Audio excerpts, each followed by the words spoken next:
Welcome to Conversations with Verdel Jones. I'm your host, Verdel Jones. And being an educator at heart, I'm dedicated to sharing conversations that inform and enlighten in the hopes that you learn something you may not have known. So I'm so excited to see everyone tonight. Thank you so much for watching Conversations with Verdel Jones. We're coming live on the Strong Island Television Network. And please make sure you like and share the show so everybody can get the information that we're going to be talking about tonight. So we're in season 5, and season 5 is about embracing your life. In the spring season, we're kind of focusing on reflecting and reflections. And we'll be here every second and fourth Thursday at 6:30 right here on Strong Island Television. We always have great guests and great conversations. So we can be seen on Roku now. So you can check us out on Roku on the Strong Island Entertainment channel. You can check us out there, and there's a lot of other great shows that are on that channel. So if you have Roku, you can check that out. The other thing I wanted to let you know is we are now on Comcast on the Rewind Network in Washington, D.C., Pennsylvania, Delaware. So check your local listings. Again, it's on Comcast on the Rewind Network. So we're really excited about that. Let's see, what else can I tell you before we get started? We're looking for partner sponsors. So if you're interested in supporting quality content, please make sure you contact us today to sponsor one of our segments or the whole show. Also, you can be part of the conversation with your own Conversations with Verdel Jones mugs. You can go to my website and check that out, and you can, watch the show with some coffee. I have water in here, but you can watch the show with your own mug. So make sure you check that out as well. So on today's show, we're going to be talking about the new normal. There is definitely a new normal. People are having to make a shift. Like I said, I'm working from home. There's a lot of things that are going on that are just so different. So people have to make a shift. There's a shift in education. There's a shift in businesses trying to figure out what to do in this new normal. So we're going to be talking about that today. So one of the things I really am excited to talk about is education. I'm in the field of education. There's a shift in education. The struggle is real for parents out there. So when we come back, we're going to be talking about the shift in education and what that means for our students. So we're going to take a quick break. And when we come back, we're going to have our first guest.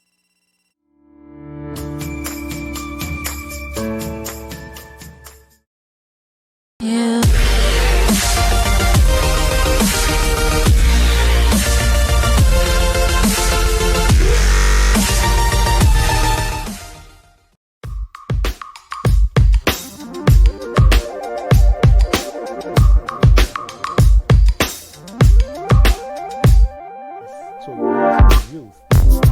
The opportunity to see what it looks like and be a part of it.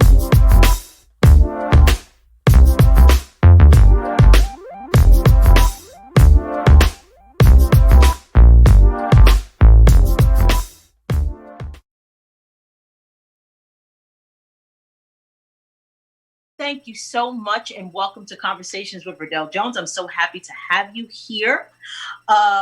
Let me introduce our guest. We have Katria, and she is from itutor.com. We also have Hayley here as well from iTutor.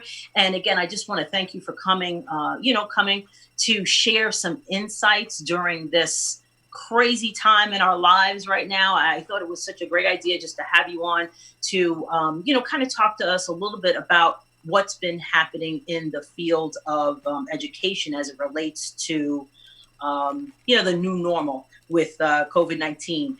So before we get started, season 5, our spring season, we're talking about reflecting. So I just like to get a sense of what have you been reflecting on? And Katria, we'll start with you. What have you been reflecting on during this season of change and uncertainty? First and foremost, I want to thank you for having us on today. We are so honored to be on your show, and we're excited to talk to your audience. Great. I've reflected on a lot, mainly because I've had a lot of time to reflect. Quarantine has done that to us, right?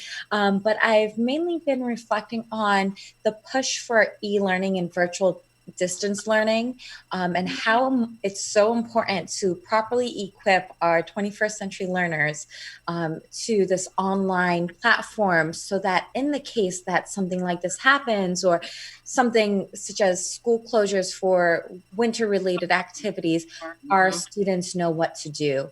And I think it's so important to make these digital natives aware of this distance learning.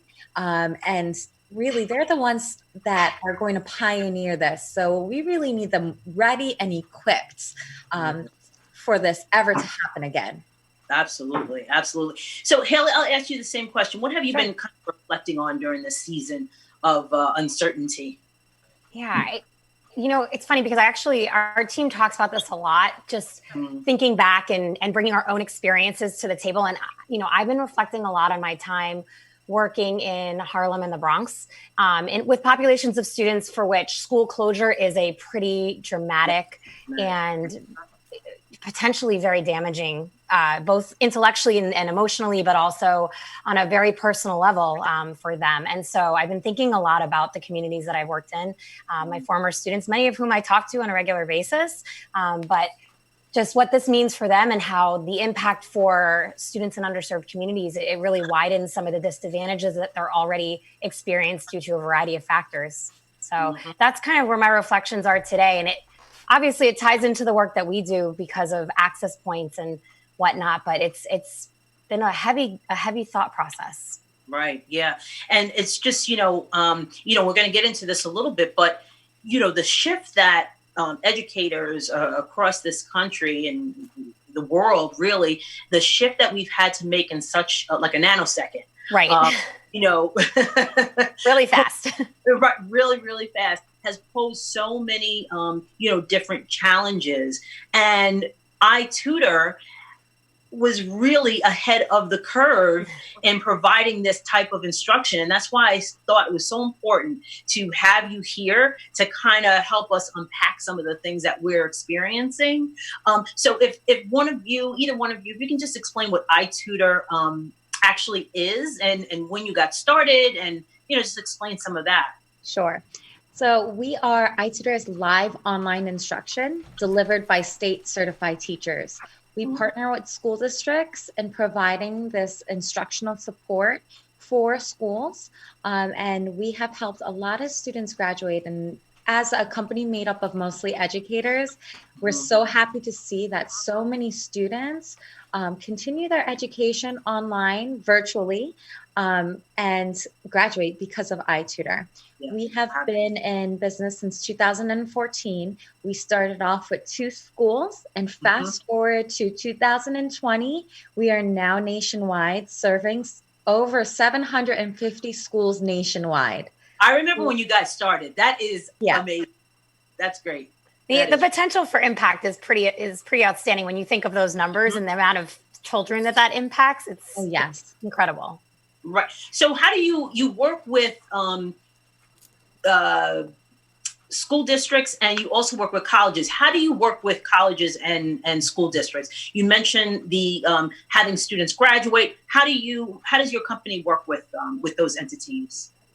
So once the school district identifies a student that can benefit from iTutor services, think of it this way: when a school district has a student that is on homebound instruction due to an illness or suspension, or it can even be to catch up on some classes, they send the traditional way, they send a tutor over the student's house. Right. This comes with a lot of different things, security issues, and now especially we realize all of these things that can potentially come up when you send someone to someone else's house. And also for the teacher going into the student's house, what kind of house are you entering? Is it a safe zone for you? Do they have any animals that you're not familiar with, that you're not comfortable with? So there was a lot of barriers with that, a lot of roadblocks. With iTutor, they first enroll the student on our learning management system, an easy 3-step process. And from there, our team takes on contacting the parents and figuring out a schedule to best meet that one student's need. And it could be short-term students, it could be long-term students. We've helped a variety of different students, K-12, and beyond.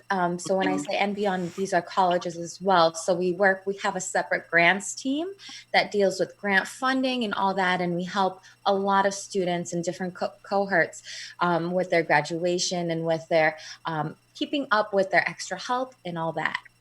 Right. Hayley, do you have anything to add to that? Well, no, Verdel, what were you going to say? Sorry. I was going to ask, with an online platform, how do you ensure fidelity with the courses that are being taught to the students in this online environment? That's such a great question, because one of the first comments we make when we partner with a school is that first and foremost, we are your partner. We are here to support and provide continuous instruction for all of the students we're serving, whether it's one student, whether it's 30 students in a class, because we can provide that option as well, or whether it's an entire population in a school. And so the way that we do that is very simple. Communication, communication, communication. And I think today that's becoming such a hot button topic for families at home and teachers at home. They're realizing the importance of a fluid communication between everybody in the community. And, iTutor, like you said, we're kind of ahead of the curve, and we're using that advantage to be able to support and provide strategies to our district partners. And we've been hosting webinars to get the word out there and provide these strategies that we've already been put into practice for 8 years to everyone out there, because it's to the benefit of the students. So why wouldn't we share what we know and what we've learned and what we've really perfected? Exactly. As soon as all of this went down, your company was really in my mind, because I'm like, they've been doing this. This is what they do. Right. Oh, yeah. This is what they do. So, Katria, you had mentioned something about digital natives, and the students that we're working with now, they are digital natives, but the importance of them learning in this way. Why is it important for 21st century learners to learn how to learn in a virtual kind of way? Well, things have changed so much, especially in the past few years. We are now seeing a lot of online classes happen, and you see that in not only high schools, but you see it in colleges. So making them college and career ready is so important, and there needs to be an emphasis in this in the early stages. So as early as even elementary school, we're seeing new initiatives in schools. We're seeing Chromebook initiatives. We're seeing iPad initiatives.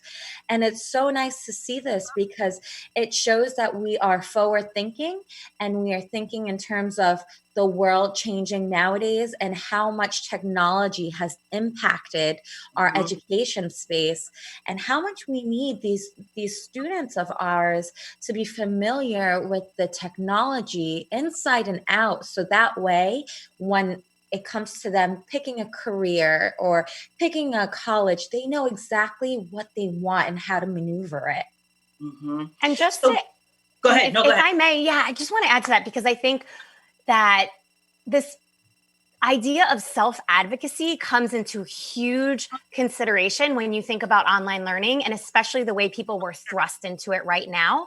Students today, and you'll hear educators say this time and time again, some of them have some really strong self-advocacy skills, while many of them are crippled by just I read a book called Nurture Shock, that they're just crippled by the overabundance of support they're receiving, when they really need to be developing those skills as individuals. And I feel like online learning really promotes that ideology. Yes. And I think that's what in our, a little bit later, we're going to be talking about that, because I think one of the struggles that our parents have, and I can't wait for that conversation, is the letting the student kind of do what they need to do and have to figure it out, as opposed to jumping in and wanting to do it. So we're going to talk about that. I can't wait to talk about that. So do you see this as, you are both educators, certified educators. I know, Katria, you've worked with students with disabilities. What types of obstacles have you found with students that may have learning disabilities, learn differently with online learning? I think, Katria, can I take that one just for a sec? Because we actually have been fielding a lot of questions about this recently in our community from families and schools, because as the news is telling us, there are a lot of platforms out there right now that are not compliant. They're not Ed Law 2D compliant. They're not providing, just at the very basic level, what is legally sound for students with special needs. And so, iTutor is, of course, Ed Law 2D compliant. We've been, as we said, in the space for a while. But what we're noticing is that translating excellent brick and mortar teaching to online is not as easy as flipping a switch.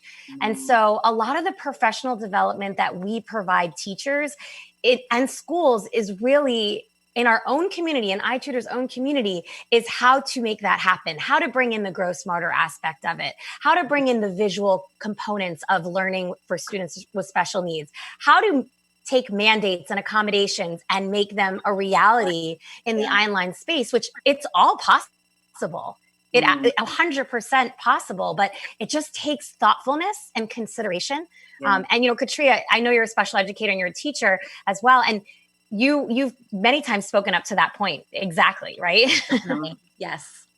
And what's great about iTutor services is if it's a student with special needs, we do match them with an educator that is familiar with that environment. So they're really getting the best educator they can online. We don't have that geographical boundary where we can only pull a limited amount of educators. And when I mean educators, state certified, we're not able to only pull from what we have in our close market. We can pull the best educators from all over the state and bridge them through our platform with the student. Right. So we're going to take a quick break. And when we come back, I really want to take a deep dive into helping our parents. They're becoming teachers now. Sure are, whether or not they have a certification. That's right. Right. And they are the struggle. When I say the struggle is real, the struggle is real. Yeah, absolutely. So we're going to take a quick break. And when we come back, we're going to talk a little bit about that. Great.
Welcome back to Conversations with Verdel Jones.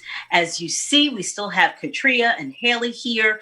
Katria is the education director for iTutor.com, and Hayley is the director of education services for iTutor.com. And we were just talking a little bit about this shift in education as far as online learning, and we learned, a couple of things about the 21st century learner and what we need to really do with them to get them on board. And I want to kind of transition into a major shift, which is parents spending all day with their children. Yes, all day. And on top of that, they have to kind of intercede into their education and help them along with, with this online or virtual learning. And I've talked to a lot of parents, and they really, are struggling with some of the aspects of that.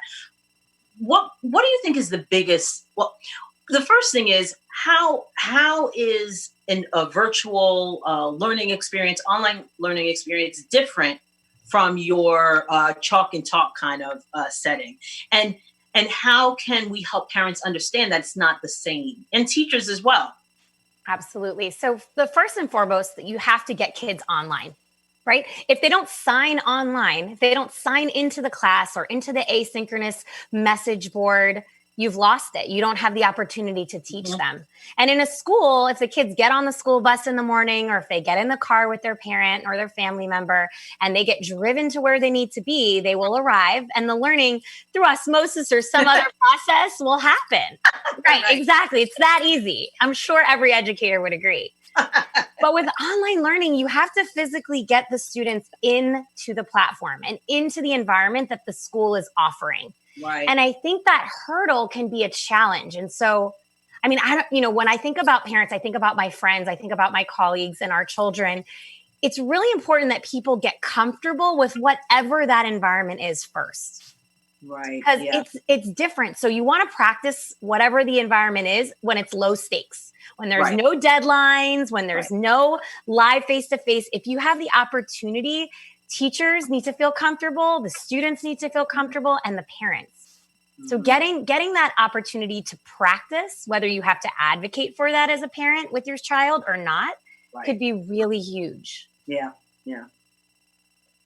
And what we did in our district is we took baby steps, and it's just what you said. It's like, okay, first of all, some teachers need to know what a Google Classroom is. Some teachers use it, but some did not. Right. They need to know how to have a Google Classroom, and what to do with that. So it was baby steps, and then we kind of pushed a little more, to have them use certain tools where they could do some presentations and things like that. Right. So it was, baby steps. But I think the parents are in a mindset, and the teachers are in the mindset, and students too. I think everybody, that it will translate the same. Right. And it doesn't.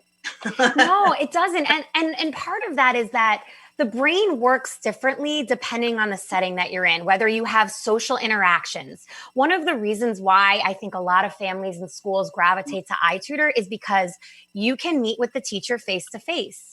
With some platforms, you're really just expecting students to complete work completely independently. They don't get to ask questions in a live format. They can't knock on their teacher's door at lunch if they have a question. And online learning, one of the features of the synchronous instruction that's so powerful is you still get that dialogue, that back and forth that is so incredibly important for students building their capacity in content or whatever it might be. And so I think that the challenge to translate it with asynchronous learning is a real hurdle. I'm not saying it's impossible, but it's definitely a hurdle that providing some option, if schools can provide some face-to-face or phone call or opportunity for the hearts to be healed as well as their minds, right? Taking care of the whole child, it will go a very long way in making this as comfortable and successful as possible. Definitely. And if I can add, since 2014, since we've been providing online services, we've seen a few parents, teachers, students hesitant with this online learning.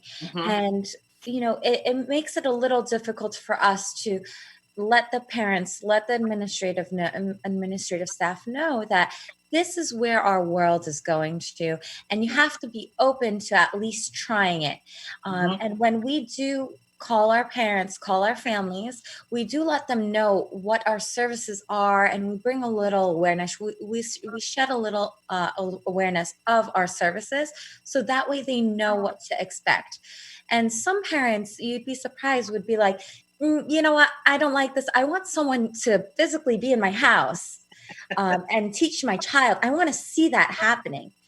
But they can see the online teaching happening because, quite frankly, when the student logs in, the parent or the guardian, the family member can be right next to the student, and they can oversee everything that's going on.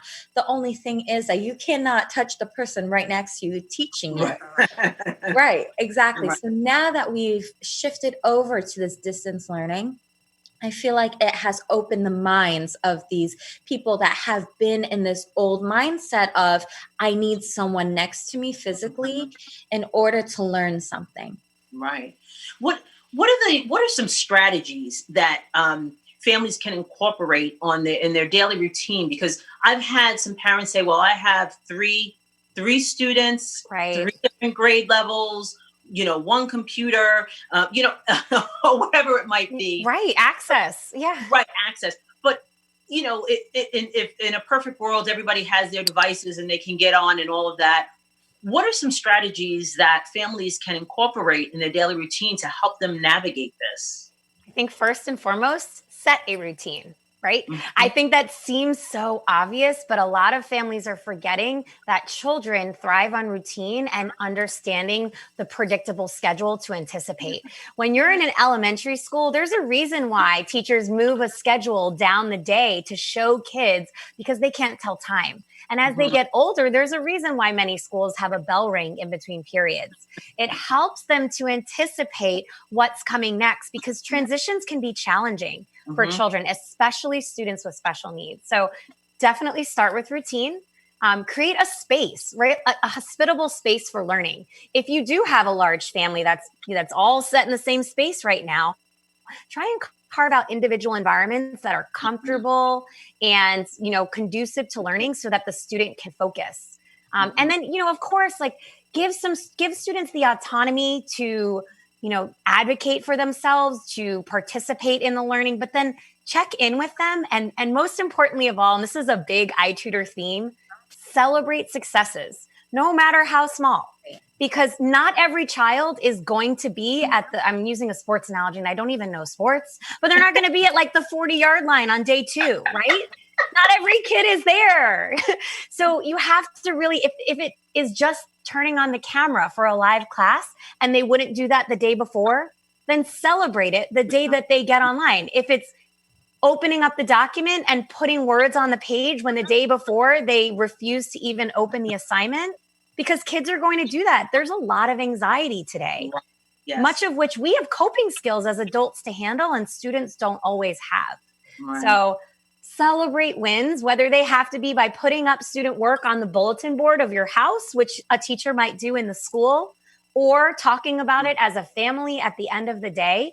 Let the students know that you see them, because good educators, Verdel, I'm sure you do this all the time. Like you let students know you see them, whether it's just acknowledging their presence or shouting them out. And online learning has some barriers to that, especially if there's no synchronous component. So you as the parent can help the student by letting them feel seen and heard and celebrated. Right. I think that routine is key.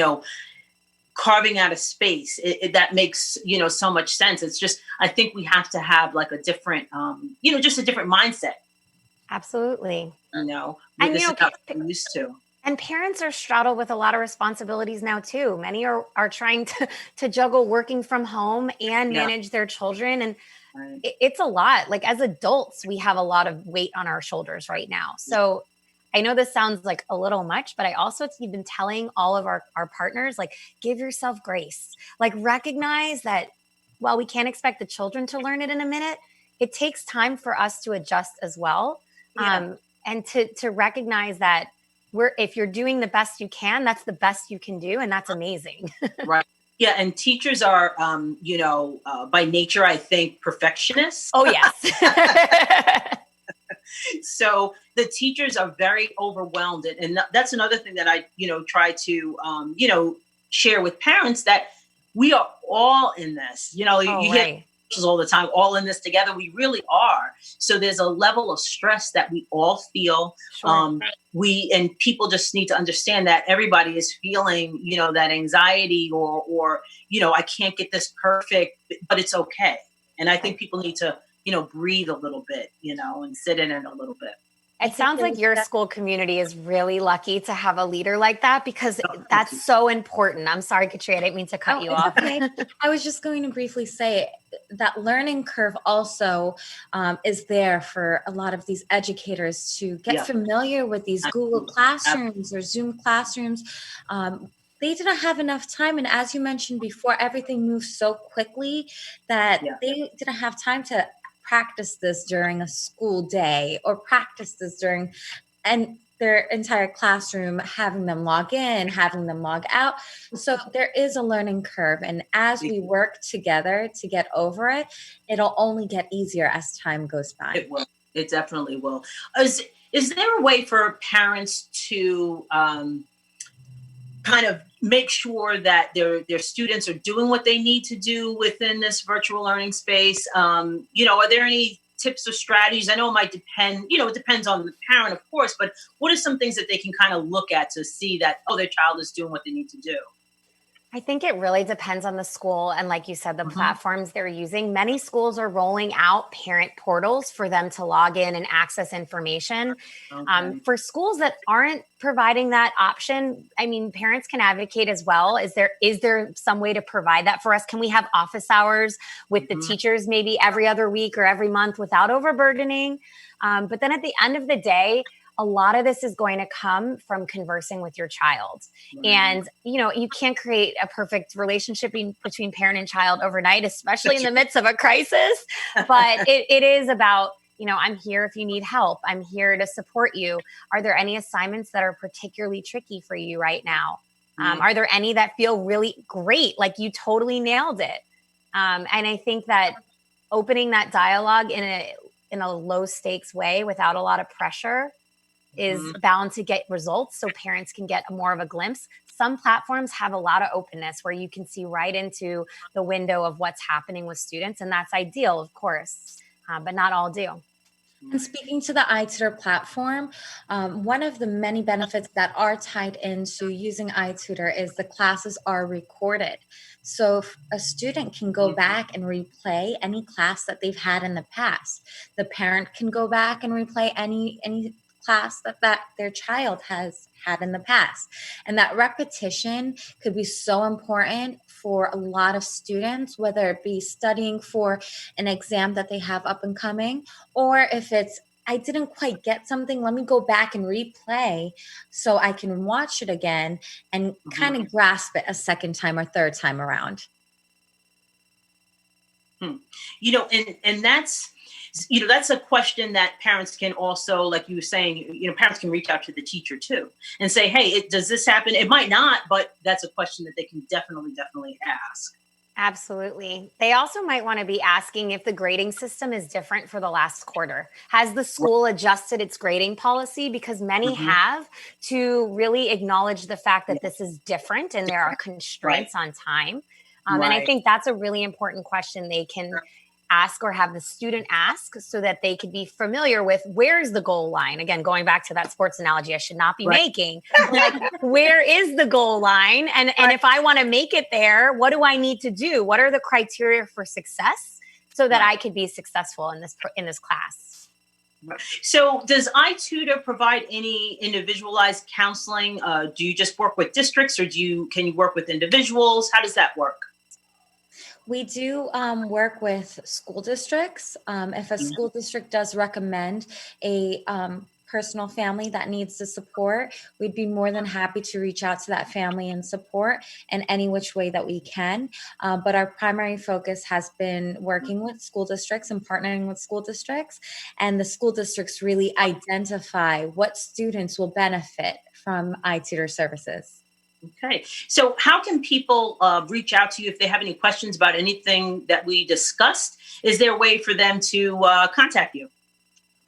Yes, of course. You can definitely contact Hayley and I. I believe, Verdel, you have our information in the informative flyer that you had going around. Yep. Or you can contact us at learnmore@itutor.com, and we'd be more than happy to reach out. Hey, well, I want to thank you both for being a guest on Conversations with Verdel Jones. A lot of information that was shared, valuable. And I want to thank you so much again for being a guest. And we're going to take a quick break. And when we come back, we're going to talk to an entrepreneur who's making a shift in her business and helping her community at the same time. Thank you guys so much. It was a pleasure. Thank you. And pleasure to be here. Okay, take care. Bye-bye.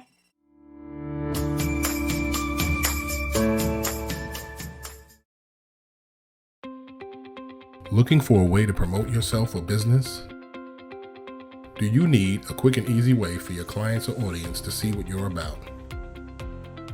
MyMR Productions is the solution to your promotional needs. A video on a landing page can help increase conversions by 80% or more. And marketers who use video grow revenue 49% faster than non-video users. With our personal attention to detail, we will create a video that will help you promote yourself or business professionally and attract the attention of potential customers. 64% of consumers make a purchase after watching branded social videos, and an initial email with the video receives an increased click-through rate by 96%. We create videos for business owners,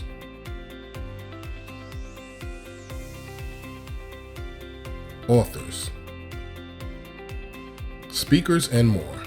From storyboarding and voiceovers to editing, MyMR Productions will work with you to create a promotional video that will increase your visibility and generate revenue. Family is our foundation, and with MyMR Productions, our family is there for you. For a free consultation, contact us at mymrproductions@gmail.com or call us at 516-289-4947.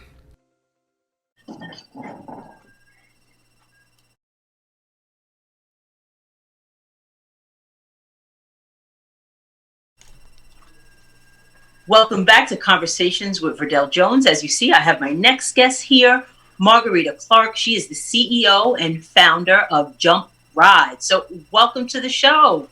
Thank you so much, Verdel. It's a pleasure and an honor to be here. Yeah, so excited to see you. So, we just have to go there. Margarita was a student of mine when I worked in Baldwin many years ago. And we connected at a networking event. Mm-hmm. And it was just a pleasure to see you and to see, what you've been doing, and you're an entrepreneur, in helping your community. So this is so exciting, and it is really a pleasure to have you on the show. Absolutely. So for season 5, the spring, we're talking about reflecting. What have you been reflecting on during this uncertain season? Well, it's what I've been reflecting on is the huge impact that, COVID-19 has had on families. Of course, with being schools shut down, forcing, and, even though childcare is open, it's really open for essential workers only.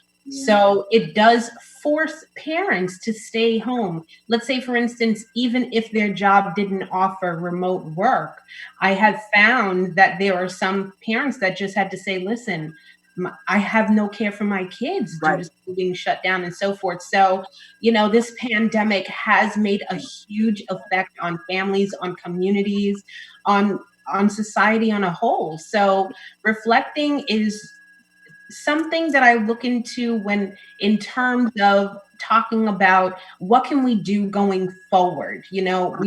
What we were doing in the past, and now it's time to take these moments while we're at home and learn from our experiences and say, you know what, this is what we can do to help our communities. This is what we can do to help each other moving forward, because we all know that when the society opens back up, when businesses open back up and schools open back up, there's going to be a huge change. Health risks have heightened. We're going to be a lot more aware of being social, even though we will be allowed to be social. We're going to be a little bit timid about it. So things are going to change. Things are going to change. Yeah, exactly. It's just amazing how in such short period of time that things change. It really is. It's something else. So you're the CEO and founder of Rydz. Tell everybody what Rydz is and why you decided to start this business.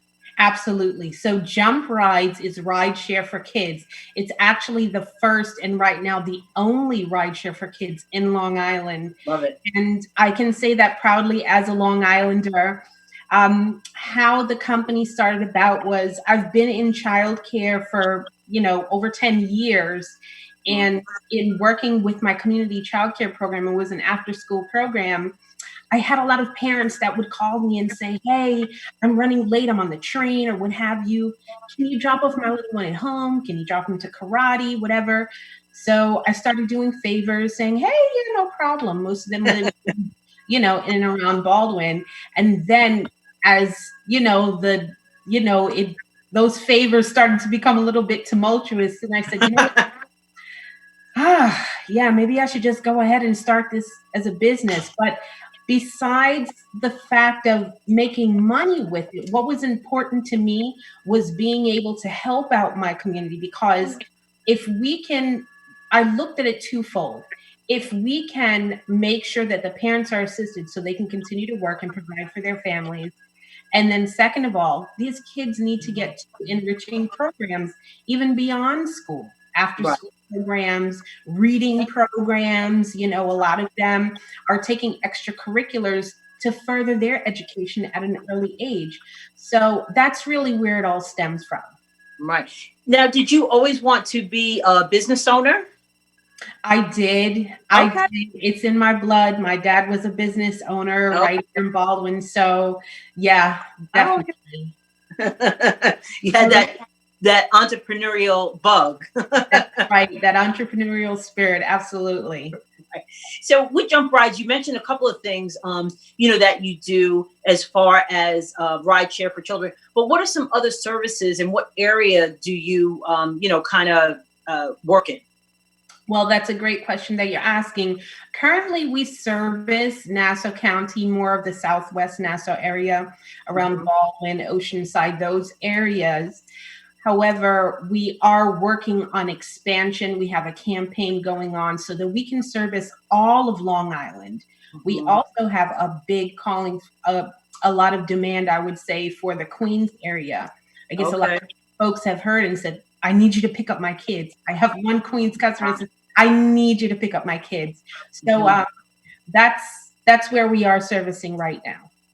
Now, do you, because I was looking on your frequently asked questions, and there was some questions on there in reference to like errands or senior citizens, or do you provide those services as well? Like if you're picking up a kid, but you need to run into CVS to get something too, like do you do that as well? Yes. Oh, I'm sorry. I forgot to follow up to that question. Yes. So besides transporting kids to and from school or after school activities, we have what we call family transport. So let's say, for instance, a whole family has to get somewhere at one time. The dad needs to get to the train station for work. Mom needs to go to work or the airport. Kids need to get to school. One driver can pick up the whole family, drop off everyone where they need to go. Maybe grandma's in the car for a doctor's appointment. That reduces our carbon footprint, and it helps with work opportunities for these drivers that are actually already on the road, but they're servicing their own community. So that's a plus. Interesting. So what with the COVID-19, how have you had to change and shift your business? Well, for one thing, for right now, understanding that schools are closed, majority of the business is closed down, but we've opened up ourselves to small businesses around that may not have delivery services. So we said, hey, we'll go pick up customer orders and drop them off to their homes right now. Oh, okay. Right. So we are open to that and helping out small businesses and persons that, may not drive to go pick it up. That's one thing. But also, once schools open or once services is more so needed, we're going to make sure that COVID, social distancing is still part of our system. So usually, let's say, for instance, if a driver has 3 kids per car, we're going to reduce that max 2 kids, one on each side in the back seat.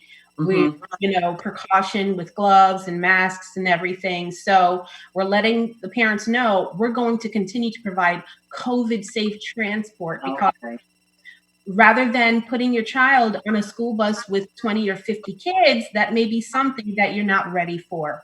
So we're ready as soon as the school doors open. So with that, you have mentioned a campaign. So you have a campaign that's going on. Can you explain what that campaign is and what you hope to accomplish? Absolutely. We have a campaign. It is on our website. We've partnered with I Fund Women so we could raise funds to attain resources so that we can expand our services. And these funds will go towards increasing driver acquisition, making sure that we have the most up-to-date and proper training for these drivers. And I say going in the future, we are current, but going forward, research and development is really, really important. Yeah. And as well as increasing and strengthening our front and back end offices, which provides more work opportunities and employment right here in Long Island and in New York State. Right. What has been a challenge? And, as a business owner, there's always challenges, but what has been your greatest challenge as a business owner? Well, boy, let me just pick one. I would say proving yourself. And I think all small business owners go through that because there's always competition and people are always going to look for the name that is, I guess, the household name, for example, like McDonald's. But if you are a local, smaller restaurant, you have to work really hard to prove yourself so that instead of going for the Big Mac, I have nothing against McDonald's, but supporting shopping local, supporting small businesses is our backbone. This is how our country grew. And so that's definitely and always will be a big challenge. And then, of course, right now with COVID going on, getting funding for our small businesses is a huge hurdle. We're really kind of in a fight for that right now. Right. So I just saw something flashed on my phone about the, the next stimulus package going through. Yeah. So will you be able, as a small business owner, to take advantage of that? Well, we can only hope. I've applied, but that doesn't guarantee. Wow. Even though we do have drivers and so forth, and we want to make sure that everybody is secured financially going forward. And, they say, all right, I know that I'm good to go once doors open, I have work. But it's up to them. It's unfortunately, it is up to the SBA to say, hey, you know what? Let's give some to Jump Rydz too. But we have done everything that we can. All the application, we've done what we can. We just hope for the best. Yeah, I mean, because you just hear, small business after small business saying that it's such a struggle for them to be able to get funding or get monies or loans, whatever it is, through the stimulus, package. So we hope that, you will be able to secure some of those funds because it's just to sustain the people that you have working for you. Because when the economy opens up, you need people. Yeah, absolutely. and you want your people. Absolutely. Right. Absolutely. So how can people support your campaign? Sure. They can go right to our website. It's jumprydz.com. If you can see it on my shirt, or it's jumprydz.com. You'll see right at the top of the page, IFW campaign. It gives you information on what we're raising funds for. And just so everybody knows, we're giving things back in two ways. So usually for a crowdfund, you just give and we just say thank you. We have rewards attached to it. We're going to have a party to celebrate our supporters. We have T-shirts. We have a lot of giveaways and things. We're soon going to be releasing customized masks. So, you can get that. So a lot of, give backs. And also, we've partnered with a local 501c3 organization called Rydz Aftercare Inc. They help the community tremendously. So we are giving 10% of whatever we raise in our crowdfund to 3D's Aftercare so they can continue to help the community. That's awesome. What's the best thing about your business? I would say the best thing for me is the satisfaction of seeing that a ride is completed, because I see two things. I see, number one, that a driver was paid, and that makes me feel good. We were able to help their household. And number two, we got a child from A to B safely, securely, And then, the parent rebooks so that says, hey, I trust you, They Gemma. trust you. Right. I trust you. Absolutely. So, is there for this COVID season and being a business owner, are there any words of wisdom that you can give other business owners out there? Words of encouragement to just keep it going. Absolutely. A couple of things. Number one, first, reach out to whomever you can and just make sure that they're doing well. Offer whatever you can to assist them. That in turn will help your, I would say, mantra, or make you feel better because you can help someone and whatever, your capacity is. Number two, keep a schedule. Even though, there's a lot of people sleeping in and saying, oh, I'm Netflixing all day. I keep a steady schedule. I get up at a specific time. I still make dinner every day, or breakfast, lunch, what have you. I keep a schedule so that my mind is working. Right. Doors open. It's not like, oh my gosh, what do we do? So we have to keep ourselves busy. And number three, and maybe the most important, stay healthy, eat right, exercise, go in your backyard, get some fresh air, stay active. This is how we can do this. So I want to thank you so much, Margarita, for being a guest. It was a pleasure speaking with you, seeing you again. I mean, it just makes me so happy. It was always a pleasure. If I can tell you, you are always my favorite teacher in high school. Always. That was just something I always had to say. I appreciate that so much. Yeah. So thanks again. We're going to take a quick break, and when we come back, I'm just going to give you my final thoughts. Thank you so much. Thank you.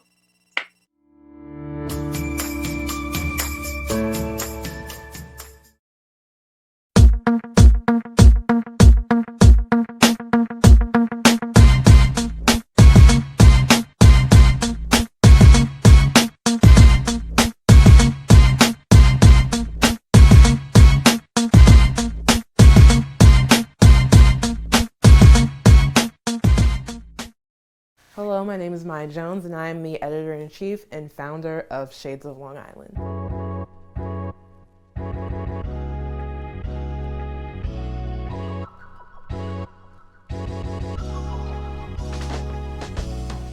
Shades of Long Island is a website and a media outlet that highlights stories related to minorities, millennials, and Generation Z on Long Island. Check out the site because you're going to get great content, diverse content, local content, Long Island content.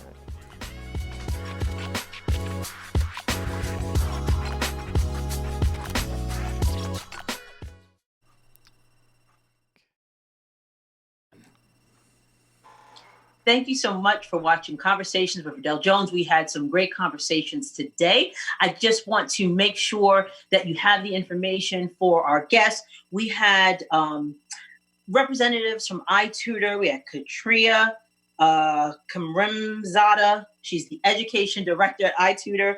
And then we had Hayley Spira-Bauer. She's the director of education services for iTutor, really sharing some great information and strategies for parents, and really talking to what virtual learning is and how 21st century learners should really, embrace it and really learn how to learn online.